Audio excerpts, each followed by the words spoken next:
పరిశుద్ధ లేఖన భాగము చదువుకుని మనం ముందు కొనసాగుదాము.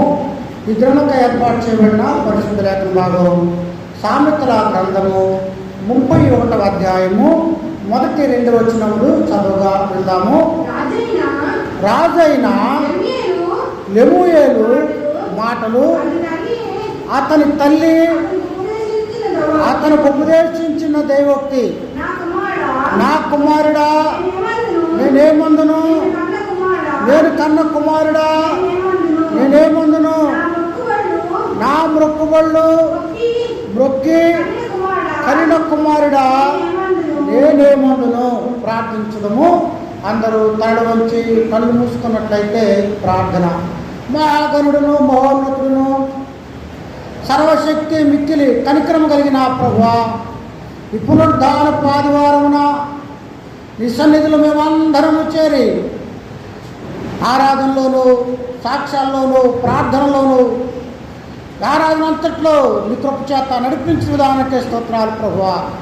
కొద్ది నిమిషాల పాటు నీ పక్షాన విడబోతుండగా నాతోను అందరితో కూడా నీ పరిశుద్ధాత్మ చేత మాట్లాడింది. విత్తబడుతున్న వాక్యం అందరి హృదయాల్లోనూ 100 రెట్లు ఫలించినట్టుగా నీ కృపను అనుగ్రహించమని యేసు నామములో అడిగి వేడుకున్నాం తండ్రి, ఆమేన్. ఈ దినం స్త్రీలను ఉద్దేశించి కొద్ది నిమిషాలు మాట్లాడాలని ఆశిస్తున్నాను. స్త్రీలు లేనటువంటి సమాజము ఊహించలేము. ఎందుకంటే ప్రతి పనిలోనూ, అన్ని రంగాల్లో కూడా స్త్రీలు ఈ దినాన ముందంజలో ఉన్నారనేటువంటిది వాస్తవము. ఒకనాడు స్త్రీలు వంటింటి కుందేళ్ళు అనేవారు, కానీ every successful man behind women, ప్రతి పురుషుని వెనుక ఒక స్త్రీ హస్తము ఉంది అంటారు. అలాగే ఈ లోకంలో ఏది చేయాలన్నా, రాజ్యాలు కట్టాలన్నా, రాజ్యాలు ఉంచాలన్నా, ఏది ఉంచాలన్నా, ఓడగొట్టాలన్నా, కట్టాలన్నా, తీసేయాలన్నా, వీళ్ళరా అన్ని విషయాల్లో కూడా పై చేయని చెప్పక తప్పదు. బైబిల్ అంతట్లో కూడా ఒక గైడు, ప్రవర్తన నియమావళి, స్త్రీలు ఎలా ఉండాలి చెప్పేటువంటి అధ్యాయం ఏదైనా ఉందంటే అది సామెతల గ్రంథము 31వ అధ్యాయం. ఈ అధ్యాయము ప్రతి స్త్రీకి, స్త్రీలకే కాదు పురుషులకు కూడా, ఎందుకంటే తన భార్య ఎట్లా ఉండాలో చెప్పేటువంటిది ఇది. పెళ్లి కాని స్త్రీలు ఎలా ఉండాలో చెప్పేటువంటిది. ఈ లోకంలో ఉన్నటువంటి ప్రతి వ్యక్తి, కుటుంబం అంటే స్త్రీ లేకుండా కుటుంబాలు ఉండవు కదా, ఆ కుటుంబం ఎట్లా కట్టబడాలో, ఎలా ఉండాలో ఈ అధ్యాయం చెప్తుంది. ప్రతి ఒక్కటి కూడా కుటుంబంలోనే తయారవుతుంది. కుటుంబాలు బాగుంటే ఆ వీధి బాగుంటుంది, ఆ వీధి బాగుంటే ఊరు బాగుంటుంది, ఆ ఊరు బాగుంటే ఆ మండలం, ఆ జిల్లా బాగుంటుంది, ఆ జిల్లాలు బాగుంటే రాష్ట్రం, దేశం, ప్రపంచం, అన్నిటికీ కారణం ఏంటి తెలుసా? కుటుంబమే. అందువల్ల కుటుంబాల్లో పురుషులు, స్త్రీలు పిల్లలకు మంచి ఉపాధ్యాయులు, గుడ్ టీచర్స్. సామాజిక వ్యవస్థ అంతా కూడా కుటుంబాలలోనే తయారవుతుంది. అందువల్ల ఇంటికి వెళ్ళాలే వెలుగు అంటారు. ఒక స్త్రీ వెలిగించబడితే ఆ కుటుంబం అంతా వెలిగించబడుతుంది. అందుకనేమో సామెతల గ్రంథంలో 31వ అధ్యాయం అంతా కూడా 10వ వచనం నుండి గుణవతి అయిన భార్యను గురించి రాయబడి ఉంది. ఇలారా ఈ సామెతల గ్రంథము 31వ అధ్యాయము చాలా ఉన్నతమైనటువంటి విషయాలు ప్రతి కుటుంబానికి, ప్రతి స్త్రీ కూడా అవసరమైంది. మొదటి వచనంలో రాజైన లెమూయేలు మాటలు, అతని తల్లి అతనికి ఉపదేశించిన దైవోక్తి. వాస్తవికంగా లెమూయేలు రాజు బైబిల్ అంతట్లో ఉన్నాడా? లేడు. యోధా రాజుల్లో కానీ ఇశ్రాయేలు రాజుల్లో కానీ లెమూయేలు అనేటువంటి పేరు లేదు. ఒకవేళ అన్ని రాజేమో ఉపదేశం చేసినప్పుడు రాయబడి, ఉపదేశం పొందినప్పుడు రాయబడి ఉండవచ్చు. పిల్లరా, అతని తల్లి అతనికి ఉద్దేశించిన దైవోక్తి ఒకవేళ సొలొమోను పేరు కూడా కావచ్చు. దానికి ఆధారాలు బైబిల్లో లేవు. లెమూయేలు రాజు అయినట్టుగా కూడా ఎక్కడ ఆధారాలు లేవు బైబిల్లో, చెప్పలేం కదా. కానీ సొలొమోను తల్లి బెత్షెబా ఈ ఉపదేశము చేసి ఉండవచ్చని చాలామంది పండితులు చెప్తూ ఉంటారు. ఎందుకంటే సొలొమోను చాలామంది స్త్రీలను పెళ్లి చేసుకున్నాడు. 700, 300, మొత్తం ఎంతమంది ఉపవతులు? 300 భార్యలు, 700. మొత్తం ఎంత? అమ్మో, మామూలు కాదు, 1000 మంది కదా. ఇవాళ మాకు ఇల్లు కట్టడమే గగనం అయిపోతుంది. 1000 మంది ఇల్లు నడిపాడు ఆయన. నడపలేకపోయాడు, చివరికి రాజ్యం మొక్కలైపోయింది ఆయన వల్లే. పిల్లరా, ఈయన అన్ని స్త్రీలు వివాహం చేసుకున్నప్పుడు ఒకవేళ ఆయన రాజ్యాన్ని విడిచిపెట్టి ఆయన త్రాగుతూ అన్ని స్త్రీలతో ఉన్నప్పుడు, నువ్వు ఉన్నప్పుడు ఇది మంచిది కాదు అని చెప్పడానికి తన తల్లి ఉపదేశము చేసి ఉండొచ్చు. అందుకనే బైబిల్ చెప్తుంది, 2వ వచనం చదవమ్మా. నా కుమారుడా, నేనేమందును? నేను కన్న కుమారుడా, నేనేమందును? నా మృక్కులు మృక్కి కనిన కుమారుడా, నేనేమందును? 3 మాటలు వాడుతుంది ఇక్కడ. ఏ తల్లైనా తల్లిదండ్రులైనా బిడ్డలు కలగడానికి వారు పడని పాటలంటూ ఉండవు. ఆ తల్లి కూడా తన భారాన్ని భావ వ్యక్తీకరణ చేస్తూ ఉంది 3 విషయాల ద్వారా. నా కుమారుడా, నా కన్న కుమారుడా, నా మొక్కులు మొక్కిన కుమారుడా. అంటే ఆమెకున్నటువంటి ఆంతరంగిక విషయాన్ని ఆమె వ్యక్తీకరిస్తూ నా కుమారుడా. ఇప్పుడు ఎవరన్నా ఒకసారి పిలుస్తాము, 3 సార్లు పిలిచామంటే అర్థం ఏంటి? గట్టిగా ఏమని, అంతేనా? మా పిల్లవాడిని పిలిచామనుకో, జోయల్ జోయల్ జోయల్ అని అర్థం ఏంటి? తప్పనిసరిగా రావాలి, తప్పనిసరిగా వినాలని. అలాగే బెత్షెబా కావచ్చు, ఆమె అంటుంది నా కుమారుడా, నే కన్న కుమారుడా, నా కుమారుడా, నువ్వు జాగ్రత్తగా వినాలి. ఏంటో తెలుసా? చదవమ్మా. 3 నీ బలమును స్త్రీల తీయకము, రాజులను నశింపజేయు, స్త్రీలతో సహవాసము చేయకము. పిల్లరా, ఆయన ఎక్కువ మంది స్త్రీలను వివాహం చేసుకున్నాడు. నీ బలమును స్త్రీలకి ఎక్కువ, ఏదైనా సరే అధికంగా చేయకూడదు. అధికంగా చేస్తే ఏమవుతుంది? బైబిల్ బలము పోతుంది. ఆహారం తినాలి, ఆహారం తినాలి, కానీ అధికంగా తింటే ఏమవుతుంది? తిండిపోతాను అవుతుంది, శరీరం పెరిగిపోతుంది. అంటే లిమిట్గా ఉండాలా. ఈ లైంగిక దాంపత్య జీవితం కూడా ఆమె తల్లి చెబుతుంది, అధికంగా చేస్తే వ్యసనం అయిపోతుంది, అది మంచిది కాదు, దానివల్ల బలం పోతుంది. లిమిట్గా ఉండు నా కుమారుడా అని నువ్వు తగురీతిగా ఉండాలి. స్త్రీలతో అధిక ఆసక్తి కలిగి ఉన్నటువంటి వాడుగా ఉండకూడదు. సామాన్యంగా ఈ లోకంలో పురుషుడు చెడిపోతాకి 2 అంటారు.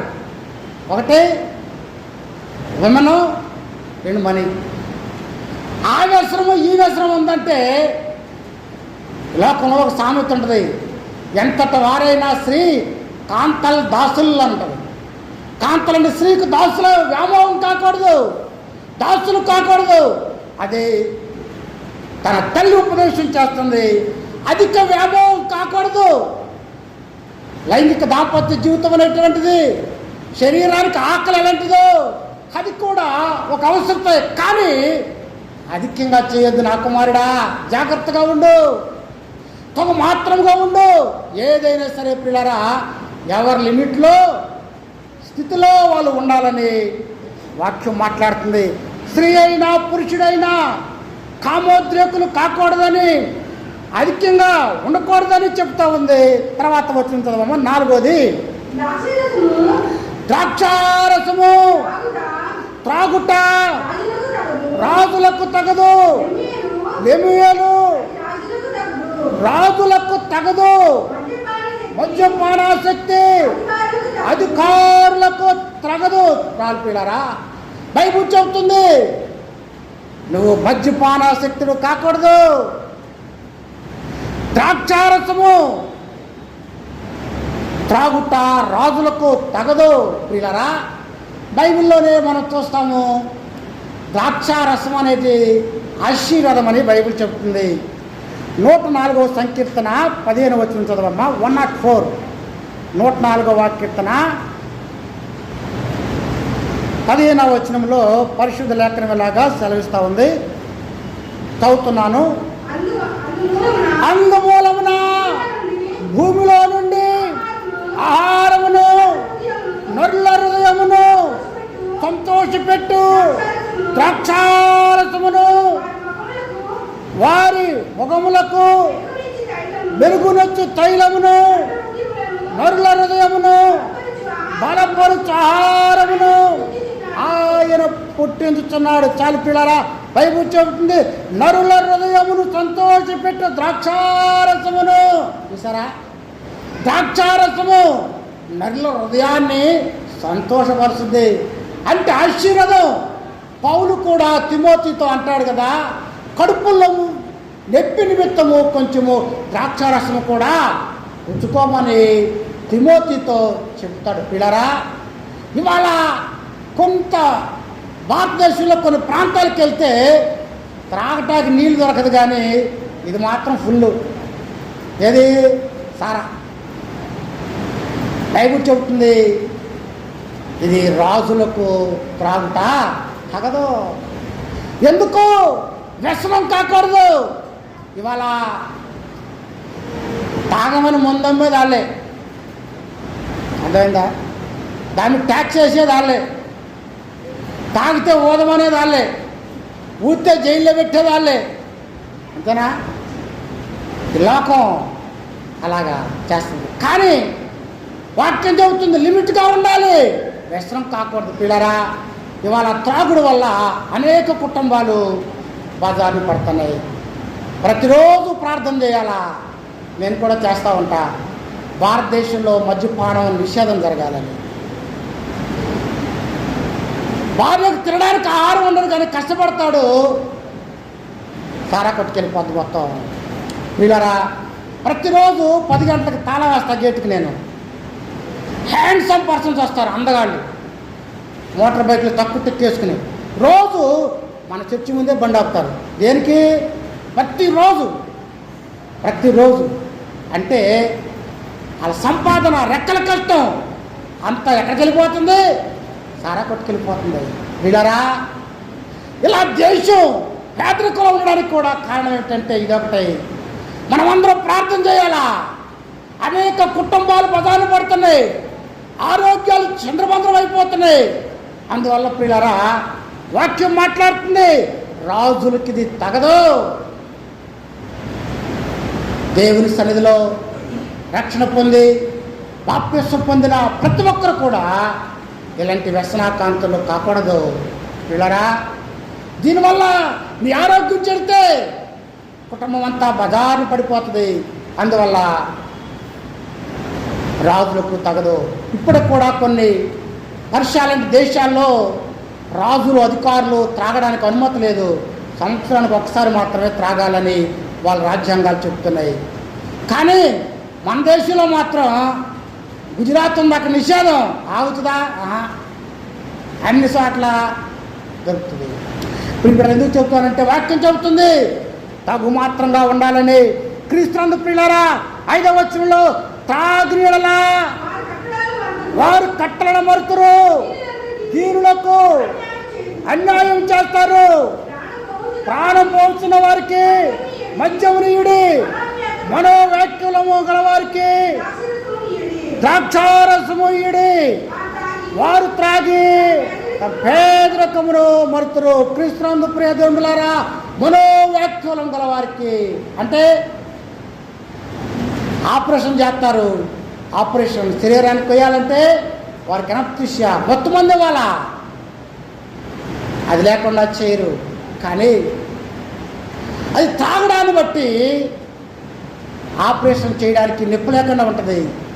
అలాగే మనోవ్యాఖ్యలు కలిగినటువంటి బాధల్లో ఉన్నవారు వారు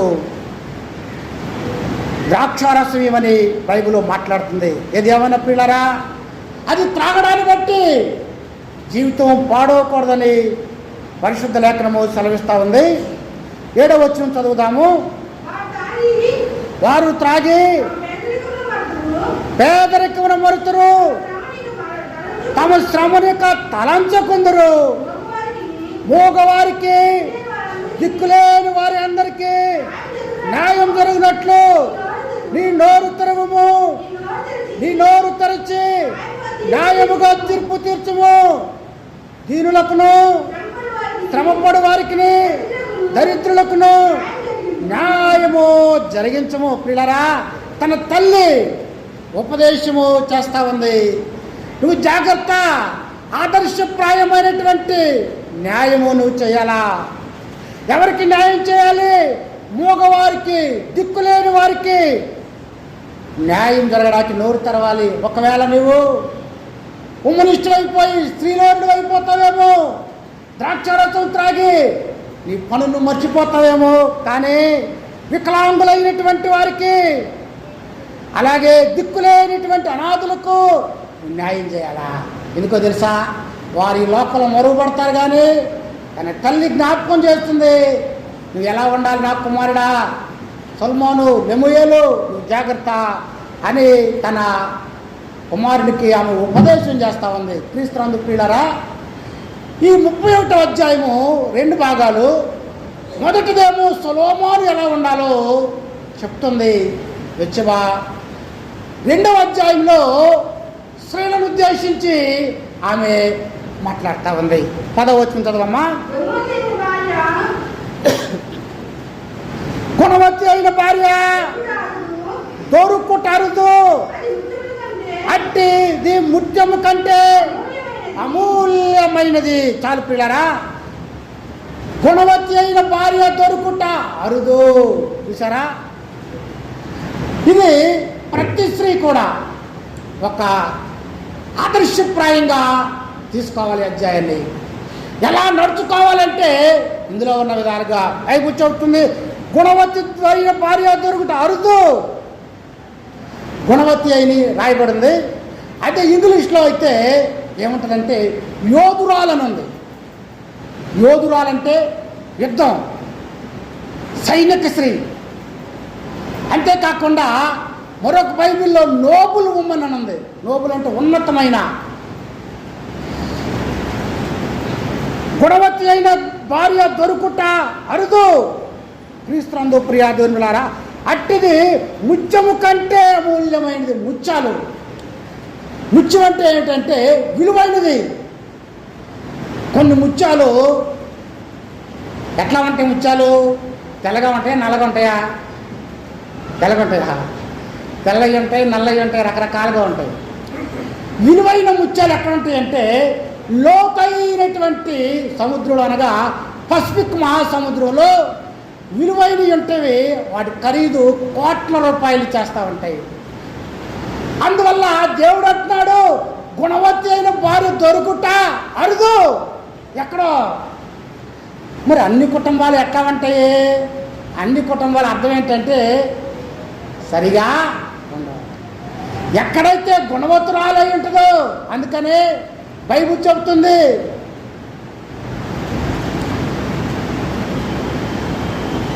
యోగ్యురాలు భార్య దొరికిన వారికి చెప్పండి, భార్య దొరికిన వారికి మేలా. ఒక ఆయన చదువుతున్నాడు బైబిల్ చదవమంటే భార్య దొరికిన వారికి మేకు దొరికింది అన్నాడు ఆయన. ఇంకొక ఆయన అన్నాడు భార్య దొరికిన వారికి తేలు దొరికింది అన్నాడు. అర్థమైందా? అట్లా ఉండొచ్చా పిల్లరా? అందుకే బైబిల్ చెబుతుంది ఏ కుటుంబం తండ్రి వల్ల కుటుంబం మరి పిలవబడుతుందో యోగ్యురాలు తన పెనిమిటికి కిరీటము అలాగా ఉండాలని పరక్రమంగా బైబిల్ చెబుతుంది. గుణవతి అయిన భార్య దొరుకుట అరుదు, అట్టిది ముత్యము కంటే అమూల్యమైనదని బైబిల్ చెప్తుంది. పిల్లరా, కుటుంబం నిలబడాలన్నా కుటుంబం ఊడిపోవాలన్నా స్త్రీలదే బాధ్యత. అందువల్ల క్రైస్తవ స్త్రీ ఎలా ఉండాలంటే గుణవతి అయినటువంటి వారి వలె లేఖన భాగము ఆదర్శప్రాయమైనటువంటి లక్షణాలను గురించి పరిశుద్ధ లేఖన భాగము మాట్లాడుతూ ఉంది. 10వ వచనం చదవమ్మా. 11వ వచనము. ఆమె పెనిమిటి ఆమె యందు నమ్మిక ఉంచును, అతని లాభప్రాప్తికి వెలితి కలగదు. బైబిల్ చెబుతుంది ఆమె పెనిమిటి ఆమె యందు నమ్మిక ఉంచును. ఏ కుటుంబం అన్నా నిలబడాలంటే నమ్మకమే. ఆమెకు భర్తకున్న సంబంధం ఏమిటంటే నమ్మిక ఉంచును. క్రీస్తునందు ప్రియులారా, 12వ వచనంలో ఆమె తాను బ్రతుకు దినములన్నీ అతను మేలు చేయనే కానీ ఆ కీడు పిల్లరా. ఆ భార్య వల్ల ఆయనకు ఏం కలుగుతుంది? మేలు కలుగుతుంది. జీవితకాలం అంతయు ఆయన నిబ్బరంగా ఉంటాడని లేఖనము మాట్లాడుతూ ఉంది. క్రీస్తునందు ప్రియ దేవులారా, 13వ వచనంలో ఆమె గొర్రెబొచ్చును అవసరాలను వెదకును, తన చేతులారా వాటితో పనిచేయను. చూసారా, ఆమె ఎలా ఉంటుందంటే ఆమె శక్తివంతమైనటువంటిదిగా ఉంటుంది. ఆమె చేతులతో పనిచేసేది వంటిదిగా ఉంది. కష్టపడేటువంటి స్త్రీగా. వీళ్ళరా వాళ్ళు అంటున్నారా, స్త్రీలు కష్టపడితే సాయంకాలం చూడండి బజార్లు ఖాళీ ఉంటాయి. ఏ హోటలన్నా ఖాళీగా ఉంటాయా? ఒక పెళ్ళికి వెళ్ళావు, అమ్మాయికి ఏమైనా కుకింగ్ వచ్చంటే అలా అమ్మ అంటుంది అమ్మాయికి బుకింగ్ వచ్చాయా అంటాను. అర్థమైందా? ఏం రాదు, వనకం రాదు. క్రీస్తునందు ప్రియులారా, గుణవతి అయిన భార్య ఏం చేస్తుంది? ఆమె చేతులతో పనిచేయను, తన చేతులతో చాతుర్యంగా పనిచేస్తుంది. మరి స్త్రీలు పని చేయకపోతే కుటుంబం ఎలా ఉంటుందో మనం ఆలోచించవచ్చు. క్రీస్తునందు ప్రియ దేవులారా, ఆమె పని చేసినటువంటిదిగా ఉంది. అంతమ కాత్రకు 18 అవుతుంది కదమ్మా. 18 తన వ్యాపార లాభము అనుభవించే తెలుసుకొని. చూసారా, ఆమె పని చేస్తుంది. 16 వచ్చింది ఒకసారి. 16 ఆమె పొలమును చూచి దాన్ని తీసుకొని చాలు. గుణవతి అయిన భార్య ఏం చేస్తుంది? పొలమును చూసి దానిని తీసుకొను. అంటే ఆమె పొలం కొంటది. అంటే ఏంటి? వ్యవసాయం చేస్తుందామా? కష్టించి పని చేస్తుంది. వ్యవసాయం చేయటమే కాదు, అగ్రికల్చరల్లో ప్లస్ 18వ వచనంలో తన వ్యాపార లాభం చేత సెకండ్ బిజినెస్ అండ్ బిజినెస్. చూసారా, ఈ వ్యవసాయం ఏమో ఆహారానికి, వ్యాపారం ఏమో వ్యాపారం చేస్తే ఏమొస్తుంది? డబ్బు. చూసారా, అందుకనే ఆమె మేలు చేయను. ఏ మేలు? కుటుంబానికి అవసరమైనటువన్నీ కూడా ఆమె సమకూర్చుకునేటువంటిదిగా ఉంది. క్రీస్తు ప్రియులారా, కుటుంబాలు విచ్ఛిన్నమైపోవడానికి, కుటుంబాలు పోవడానికి కారణం ఏమిటంటే ఏది భారం ఇవ్వాలా? ఆర్థికమే కదా. కుటుంబాలు ఉండాలన్నా ఊడిపోవాలన్నా కారణం ఏంటి? డబ్బే కదా. ఏమైతే భర్త మీద డిపెండెంట్ కాదు, భార్య అంటే డిపెండెంట్గా చూస్తూ ఉంటారు మన దేశంలో. కానీ గుణవతి అనేటువంటి భార్య ఈజ్ నాట్ డిపెండెంట్. ఆమె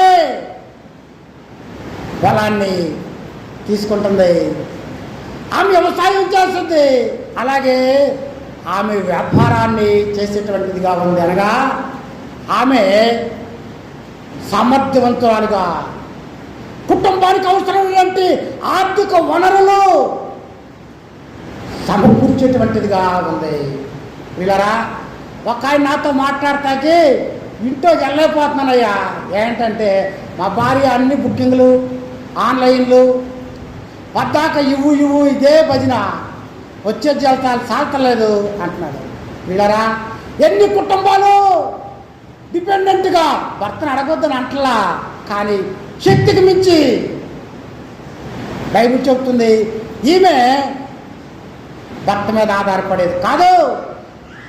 ఆ భర్త ఇంటికి వస్తే ఎంత నెమ్మది పొందుతాడో, శాంతి పొందుతాడో. వీళ్ళరా, 2 నిమిషాలు ముగిస్తాను, సమయం అయిపోయింది. మా ఇంటి ముందు మచిలీపట్నంలో చిన్న హౌస్ ఉంది, నాకు షాప్ ఉంటుంది. ఆమె నాతో చెప్పింది, నా పెళ్ళయింది, ఇంతవరకు నా భర్తను గాజులకు కూడా నేను డబ్బులు అడగలేదయ్యా అండి. ఆమె చిన్న వ్యాపారాన్ని చిల్లర కొట్టు నడుపుకుంటాం మా ఇంటి ముందే, జస్ట్ ముందు ఇన్ ఫ్రంట్. చూసారా, ఆమె ఏం చదువుకోవాలా, కానీ ఆమె జ్ఞానం తన కుటుంబాన్ని పోషించుకోవడానికే. క్రీస్తునందు ప్రియదేవులారా, బైబిల్ చెబుతుంది ఏ పని చేసినాను మేలే కలుగును, ఏ కష్టం చేసినా మేలే కలుగును. ఏమైతే ఆమె చేతులతో పనిచేస్తుంది. 15వ వచనాన్ని చదువుతున్నాను. ఆమె చీకటితోనే లేచి తన ఇంటి వారికి భోజనం సిద్ధపరచును, తన పనికత్తెలకు భత్యము ఏర్పరచును. ఆమె చీకటితోనే లేచి, ఎవరు? గుణవతి అయిన భార్య ఎప్పుడు లేస్తుంది? చీకటితోనే లేచి ఆమె తన ఇంటి వారికి భోజనం సిద్ధపరచును. పిల్లరా, ఇవాళ ఇలాంటి వారు లేరు అని చెప్పాలా? అంత ఫాస్ట్ ఫుడ్ మీద ఆధారపడుతున్నారు. మరి వాటి వల్ల ఏం జరుగుతుంది? ఆరోగ్యాలు చెడిపోతున్నాయి, హాస్పిటల్లో జరవలసి వస్తుంది. దాంతో కారణం ఏంటి? భార్య ఇంట్లో సరిగా వంట చేయకపోవడం వల్ల. ప్రియారా, గుణవతి భార్య అయితే తన ఇంటి వారి కొరకు పెందల కాడనే లేచి, చీకటితోనే లేచి భోజనము సిద్ధపరచును, తన పనికత్తెలకు భత్యము ఏర్పరచును. చూసారా, ఆమె కొరకే కాదు, తనతో పాటు పనిచేసేటువంటి వారికి కూడా ఈమె భత్యము ఏర్పాటు చేసేటువంటిదిగా. అనగా తన ఇంటి వారి యొక్క ఆరోగ్యం కొరకు, తన పని వారి కొరకు ఆమె ఆహారము పెందల కాడనే లేచి, చీకటితోనే లేచి సిద్ధపరిస్తే వీళ్ళరా, అది ఎంత మేలు కుటుంబానికి, ఎంత ఆరోగ్యం ఇంట్లో భోజనం చేయడం. అందుకని గుణవతి అయిన భార్య ఆమె ఇతరుల మీద లేక హోటల్స్ మీద ఆధారపడేటువంటి వారు కాదు. 16వ వచనంలో ఆమె పొలమును చూచి దాన్ని తీసుకొను, తాము కూడబెట్టి ద్రవ్యం పెట్టి ద్రాక్ష తోటను నాటించును. పిల్లల బైబిల్ చెబుతుంది ఆమె దాచినటువంటి ధనముతో, అనగా ఈమె కూడబెట్టినటువంటి ద్రవ్యం పెట్టి ఈమె డబ్బును దాస్తుంది. డబ్బు దాచుకోవడము పాపం కాదు. ఎందుకంటే భవిష్యత్తు కొరకు, ముందు చూపు కొరకు ఆమె కొంత ధనాన్ని వచ్చేవారు సేవింగ్ చేస్తుంది. సేవింగ్ చేసి ఇప్పుడు అవసరాలకు వాడుకోవటమే కాకుండా భవిష్యత్తులో జరగబోయేటువంటి సౌకర్యాల కొరకు ఆమె ధనాన్ని దాచుకుని ఇతరుల వైపు చేయి చాపుకోకుండా తామే భవిష్యత్తు కొరకు నిధిని ఏర్పాటు చేసుకున్నటువంటిదిగా లేఖనం మాట్లాడుతుంది. పిల్లరా, ఆమె బైబిల్ చెబుతుంది ద్రాక్ష తోట ఒకటి నాటించును. చూసారా, ద్రాక్ష తోట అంటే భవిష్యత్తులో అవసరమైన పానీయాన్ని, ద్రాక్ష రసాన్ని, ఔషధాన్ని ఆమె కుటుంబీకుల కొరకు ఆమె ఏర్పాటు చేసినటువంటిదిగా ఉంది. బైబిల్ చెబుతుంది ఆమె నడికట్టు చేత నడుము బలపరుచుకొని చేతులతో బలముగా పనిచేయును. పిల్లరా, ఆమె నడుము బలపరుచుకుని, నడుము కట్టుకోవడం అంటే ఏంటి? Ready for work. ఆమె బలము పొంది ఆమె చేతులతో పనిచేయును. పిల్లరా, ఆమె కష్టం చేసేటువంటిదిగా, హార్డ్ వర్క్ చేసేటువంటిదిగా మనము చూడగలుగుతున్నాము. 30వ వచనంలో దీనులకు తన చెయ్యి చాపును, దరిద్రులకు తన చేతులు చాపును. గుణవతి అనేటువంటి భార్య దీనులకు అనగా ఆమె కూడబెట్టినటువంటి ధనము ఆమె తింటమే కాదు, ఆమె ఇతరులకు సహాయం చేసేటువంటి హెల్పింగ్ నేచరు, కరుణ కలిగినటువంటి హృదయం, దాతృత్వము ఆమెలో ఉంది. పిల్లరా, ఆమె అనేకులకు సహాయం చేసేటువంటి ఉన్నతమైనటువంటి చెయ్యాలకు ఉంది. మా ఊర్లో ఒకసారి హిందూ సంబంధించిన మీటింగ్ జరుగుతుంది. అక్కడ హిందూ పూజారిని ఒక ఆయన ప్రశ్న అడుగుతున్నాడు. గురువుగారు, ఇట్లా బొట్టేటోళ్ళు పరలోకం వెళ్తారా, ఇట్లా బొట్టేటోళ్ళు స్వర్గానికి వెళ్తారా? ఎవరు స్వర్గానికి వెళ్తారంటే ఆ హిందూ పూజారి చెబుతున్నాడు, ఇట్లా బొట్టేటోళ్ళు ఇట్లా బొట్టేటోళ్ళు స్వర్గానికి చేరగానే ఇట్టన్న వాళ్ళు వెళ్తారు అన్నాడు. అంటే అర్థం ఏంటి? ఎవరైతే దాతృత్వం కలిగి ఉంటారో, ఎవరైతే తను వల్ల తన పొరుగువాన్ని ప్రేమించేవారుగా ఉంటారో, ఎవరు ఇతరులకు అల్పులైనటువంటి వారికి సహాయం చేస్తారో వారిని దేవుడు జ్ఞాపకం చేసుకుంటారు. మీరు అల్పులైనటువంటి వారికి చేస్తే నాకు చేసినట్టు ప్రభు అంటూ ఉన్నాడు. పేదలను కటాక్షించేవాడు యెహోవా కప్పించేవాడని లేఖనం మాట్లాడుతుంది. కనుక పిల్లరా, గుణవతి అయినటువంటి భార్య తన చెయ్యి దరిద్రులకు, దిక్కులేనటువంటి వారికి, అవసరాలతో ఉన్నటువంటి వారికి ఆమె చెయ్యి చాపేటువంటిదిగా ఉందని లేఖనము మాట్లాడుతూ ఉంది. క్రీస్తునందు పిల్లరా, 27వ వచనం చదువుతున్నాను. ఆమె తన ఇంటి వారి నడతను బాగుగా కనిపెట్టును, పని చేయకుండా భోజనము చేయదు. పిల్లరా, ఆమె తన ఇంటి వారి నడతను బాగుగా కనిపెట్టును. ఆమె పిల్లల ఎడల ఆమె గూఢాచారం చేసేటువంటిదిగా ఉంది. ఎందుకంటే ఆమె నమ్మకస్తురాలైన సంరక్షకురాలు. ఆమె వ్యాపారం చూసుకుంటుంది, పొలాన్ని, ద్రాక్ష ఆ పంటను, పొలాన్ని చూసుకుంటుంది. అంతేకాకుండా ఒక కన్ను తన కుటుంబం మీద వేస్తుంది. ఎందుకు? తన కుటుంబంలో ఉన్నటువంటి పిల్లల యొక్క జాగృతిని ఆమె చూస్తుంది, గూఢాచారం చేస్తుంది. ఇవాళ అందరి చేతుల్లో స్మార్ట్ ఫోన్లు ఉన్నాయి.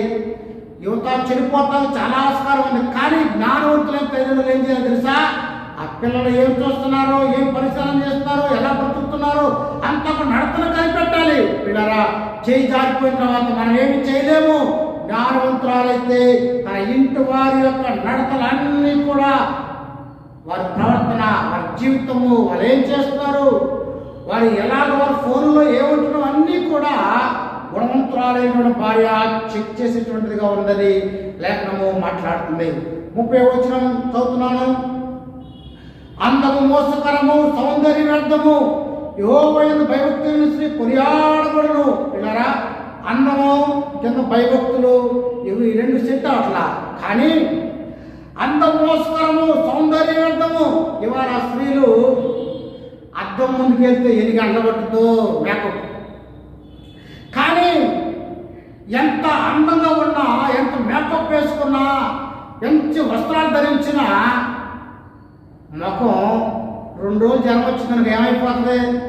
ఏమవుతుంది తెలుసా? ఫేస్ వాల్యూ ఎంత పోతుంది. అవునా కదా? అవును కదా? కాబట్టి అందము వ్యర్థము, మోసకరము,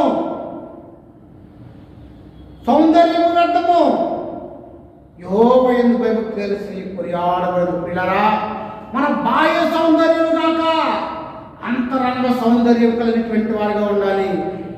క్రీస్తు పిల్లల సమయం అయిపోయిన కనుక చివరి వచనం చదువుకుని ముగించుకుందాము. 31 చదువమ్మా. 31 లాస్ట్ వర్స్. చేసిన పనిని బట్టి అట్టి దానికి ప్రతిఫలం ఎదగును. కౌనుల యొద్ద ఆమె పనులు ఆమెను కొనియాడును. క్రీస్తునందు ప్రియ దేవుని బిడ్డలారా, బైబిల్ చెబుతుంది, చేసిన పనిని బట్టి అట్టి దానికి ప్రతిఫలము. చూసారా, ప్రతిఫలం దేవుడిస్తాడు. కష్టపడి నీ కుటుంబం కొరకు నువ్వు పని చేస్తే ప్రతిఫలాన్ని నీకు ఇచ్చేటువంటి వాడిగా దేవుడు ఉన్నాడు. నువ్వు ఎంతగా కష్టపడతావో అంతగా దేవుడు ఇస్తాడని జ్ఞాపకం చేసుకోవాలి. 23 కూడా చదవం. 23. ఆమె పెనిమిటి దేశ పెద్దలతో కూడా కూర్చుండును. గవుని యొద్ద పేరు పొందిన వాడయ్యుండును. క్రీస్తునందు ప్రియ దేవుని బిడ్డలారా, ఆయన గవుని యొద్ద అంటే ఏంటి? రచ్చబండ కాడ, నిర్ణయాలు తీసుకునే చోట, దేశ సంక్షేమాన్ని కోరే చోట, ఉన్నతమైనటువంటి రాజకీయ విధానాలతో ఉంటాడు ఆయన. కారణం ఏంటి? సామెతను తెలుగులో ఇంట గెలిచి చెప్పండి రచ్చ గెలవాలంటారు. ఇంట్లో ఈగల మాతనకు ఎంతసేపు ఎవరు అంటారు? నువ్వే సరిలేదు కదా అంటారు. ఈమె ఆయన ఇంటి గురించి పట్టించుకోకలేదు. ఎందుకు? ఫైనాన్స్ అంతా ఈమె చూసుకుంటుంది. ఆయనకి మెంటల్ బర్డెన్ లేదు. ప్రశాంతమైన జీవితం. ఆయన గవుని యొద్దనగా న్యాయ నిర్ణేతలతో, దేశాధ్యక్షులతో భర్త ఉంటాడు. ప్రియులారా, ఈమె ప్రతిఫలం 37 వచనంలో దేవుడిస్తాడు. కనుక ప్రతి కుటుంబము, ప్రతి స్త్రీ కూడా ఈ 31వ అధ్యాయము ఒక ఆదర్శప్రాయమైన గైడ్గా తీసుకుంటే కుటుంబం బాగుంటుంది. కుటుంబాలు బాగుంటే మన సంఘం బాగుంటుంది. సంఘం బాగుంటే సమాజం బాగుంటుంది.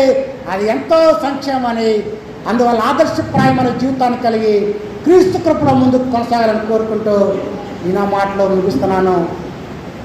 తలవంచుని ప్రార్థన చేసుకుందాము. ప్రార్థించడము. ప్రార్థన. మహాగరుడును, మహోన్నతుడును, సర్వశక్తి మిక్కిలి కనికరం కలిగిన ప్రభువా, ఇంతవరకు మీ వాక్యాన్ని విన్న ప్రతి ఒక్కరిని ఆశీర్వదించండి. ఈ మాటలు బ్రతికించేవి, బాధలను అనిపించేవి కనుక ఈ మాటలు అందరి హృదయంలో ఫలింప చేయమని, తద్వారా వారి కుటుంబ జీవితాన్ని, వారి ఆత్మీయ జీవితాన్ని, వారి సామాజిక జీవితాన్ని కట్టుకుని ఈ రాకడ వచ్చేసరికి ఎత్తబడే సంఖ్యలో ఉంచమని, మహిమాకంత ప్రభావాలు మీరే పొందమని యేసు దినామని వేడుకున్నాం తండ్రి. ఆమేన్. తండ్రి దేవుడి ప్రేమ, కుమారుడు యేసుక్రీస్తు కృప, పరిశుద్ధాత్మ సహవాసము ఇప్పుడు సదాకాలము తోడైంది కాచి కాపాడుగాక. ఆమేన్. అందరికీ